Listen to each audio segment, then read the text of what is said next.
All right, today we are diving into a really big one, a huge financial puzzle, actually.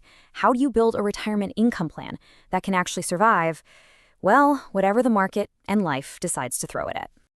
I mean, that's the multi-million-dollar question, right? You spend decades saving, investing, doing all the right things. But then, when you finally hit that moment, you flip the switch from saving to spending. How in the world do you make sure that money doesn't run out? And this visual, wow, it just perfectly shows why that question is so much tougher to answer today than it used to be. I mean, for years, the answer was kind of simple. You just rely on the steady high income from bonds. Just look at that chart. Back in the 80s, US bonds were yielding over 13%.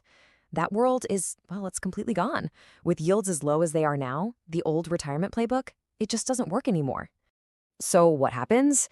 This new reality, it kind of pushes a lot of retirees into a really common and honestly a very understandable trap. You see those low yields, and your first instinct is to go out and chase higher ones. But that can backfire, and sometimes spectacularly. And it all starts with this funny little quirk of our brains called mental accounting. Basically, we tend to treat money differently based on where it comes from. So the income from our investments, the dividends and interest, that feels like a paycheck. We think, great, I can spend that. But the principal, that big pile of money we started with, oof, that feels like our sacred savings account that we just can't touch.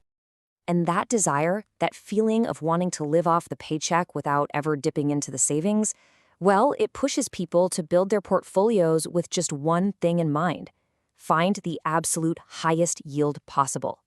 This leads to what Vanguard calls an ad hoc portfolio, which is really just a fancy way of saying it's improvised, kind of thrown together, instead of being carefully designed.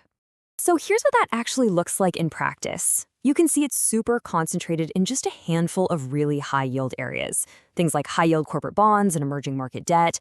The whole point is just to crank up that income stream as high as it'll go. But in doing that, you're ignoring the much, much bigger picture. And here it is, the hidden trade-off. This is the really crucial part. When you focus only on getting that high income, you often end up sacrificing your total return. And remember, total return is the whole shebang. It's the income plus the growth of your investments. So yeah, you might get a bigger paycheck right now, but the actual value of your savings, it could be slowly shrinking over time. Okay, so that's the problem. But don't worry, there is a much better way to do this. Instead of just winging it, we can take a systematic, total return approach to build a portfolio that's way more resilient. Let's break down what that looks like. Okay, now take a look at this. This is the portfolio that Vanguard's model spit out when it was told to optimize for the best possible risk-adjusted total return while still aiming for a high income. Just compare it to that last one for a second. See how much more diversified this is? It's not throwing the high-income stuff out. It's just using it more strategically, balancing it with other assets to create a much stronger, more robust mix. And this is where the magic happens. Look at this direct comparison. The efficient portfolio, it gives you almost the exact same income, right around 5%. But check out the total return. It's higher. And the volatility, which is just a way of measuring risk, is lower. Let that sink in. You're getting a better overall return with less risk. That right there is the power of a smart, systematic approach. But hold on, because in the real world, there's another huge player at the table: taxes. It's not just about what you make, it's about what you keep. And for anyone investing in a regular taxable account, taxes can completely flip the script on what the best strategy is. And check out what happens to that ideal portfolio when you tell the model our investor is in a high tax bracket. Whoa. It makes a massive shift away from those high-income assets because, their payouts get taxed heavily. Instead, it pivots towards more tax-efficient ways to grow your money. It's just more proof that you have to look at everything. A truly holistic, total return view is the only way to go.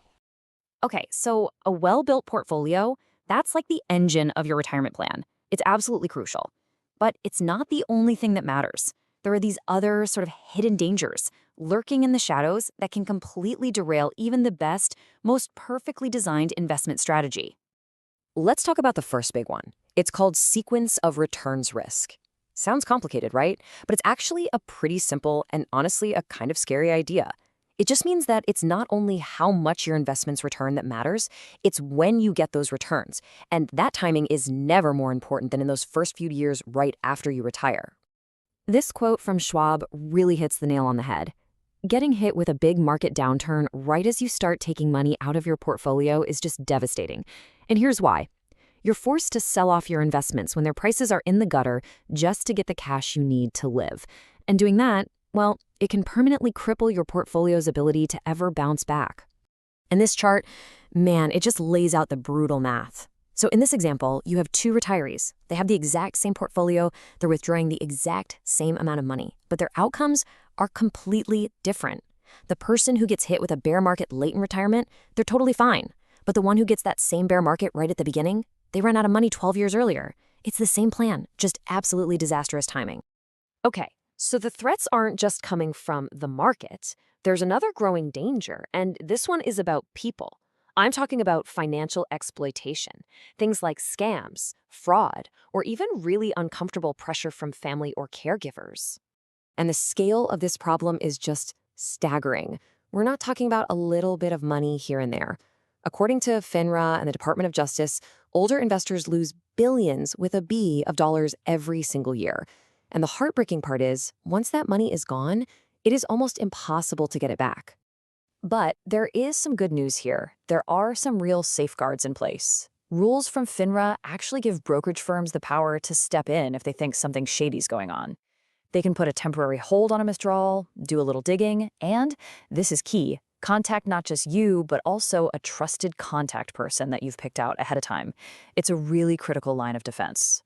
So when you start putting all these different pieces together, the portfolio strategy, the market timing risk, the threat of exploitation, it becomes crystal clear.